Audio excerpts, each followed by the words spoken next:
Bismillahirrahmanirrahim. Assalamualaikum warahmatullahi wabarakatuh. Perkenalkan, nama saya Desi Natalia Lestari dengan NIM 175910229. Saya berasal dari lokal PGMI 6A.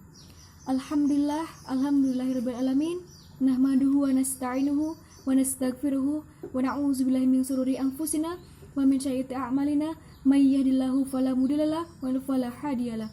Asyhadu an la ilaha illallah wa asyhadu anna Muhammadar Rasulullah, amma ba'du. Yang terhormat kepada pembimbing pertama saya, Bapak Haji Abdurrahman, SAG MPDI.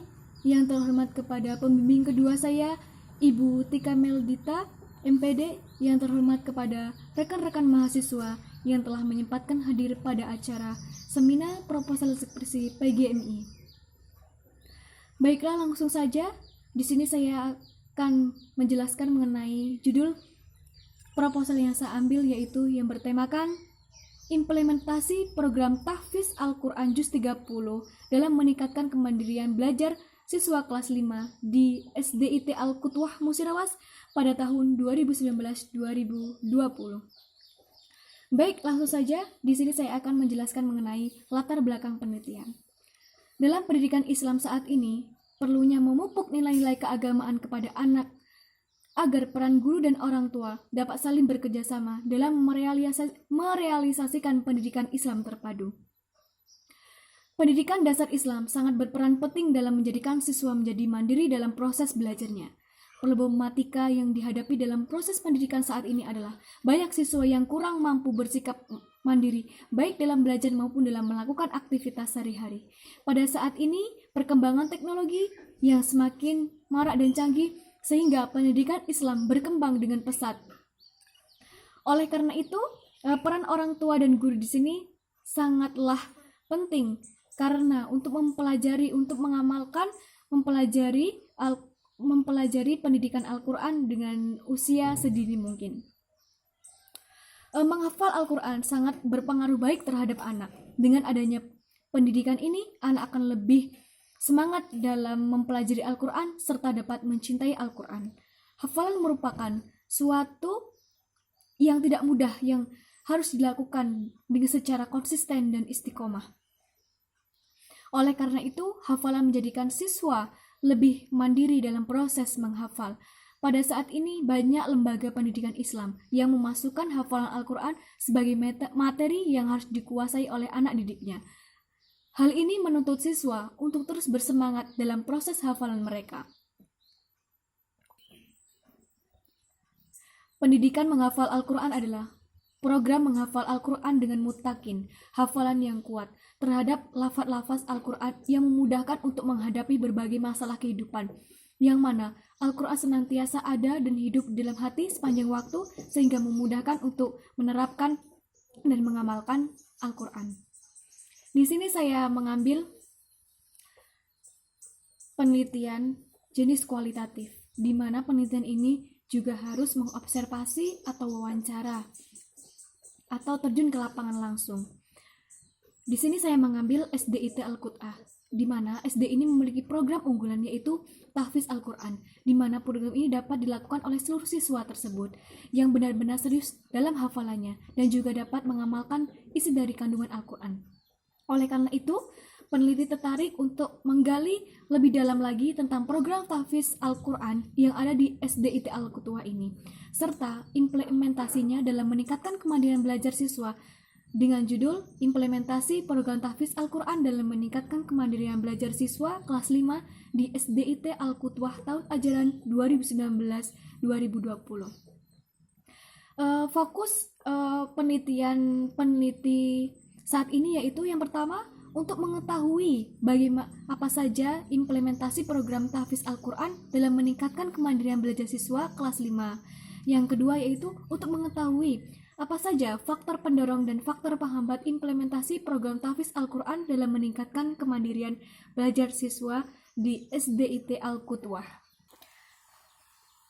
Di mana implementasi ini juga diartikan sebagai proses yang dilakukan sebagai penerapan atau pelaksanaan suatu kegiatan untuk memotivasi serta memberikan arahan serta mengembangkan inovasi, keterampilan, dan kepemimpinan untuk merealisasikan sebuah kegiatan yang bertujuan tujuan yang akan dicapai.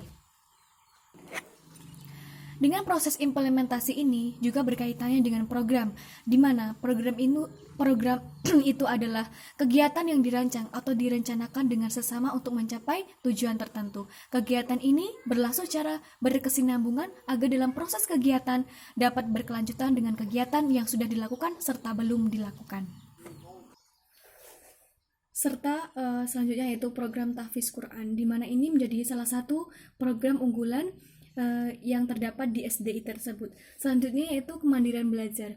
Kemandirian belajar dapat disimpulkan bahwasanya aktivitas atau perilaku siswa dalam mewujudkan kehendak atau keinginannya secara nyata dengan tidak bergantung pada orang lain. Dalam hal ini adalah siswa tersebut mampu melakukan belajar sendiri, dapat menentukan cara belajar yang efektif, mampu melaksanakan tugas belajar dengan baik sehingga mampu untuk melakukan aktivitas belajar secara mandiri. Selanjutnya yaitu penelitian relevan, di mana perbandingan penelitian terdahulu apakah sudah ada.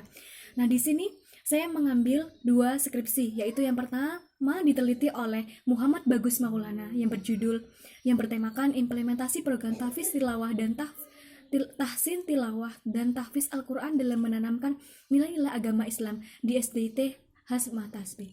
Di sini peneliti di sini yaitu menjelaskan bahwasanya di sini dalam program tahsin tilawah dan tahfiz Al-Quran ini dapat menanamkan nilai-nilai agama yang ada di SDIT tersebut, di mana secara bertahap dari tahsin, bagaimana tahsin itu mengetahui makhorijul huruf-huruf yang ada di dalam Al-Quran. Setelah itu tilawah, bagaimana kita membaca Al-Quran dengan baik dan benar dengan tilawah. Nah, selanjutnya tahfiz, yaitu menghafal Al-Quran, penerapan menghafal Al-Quran.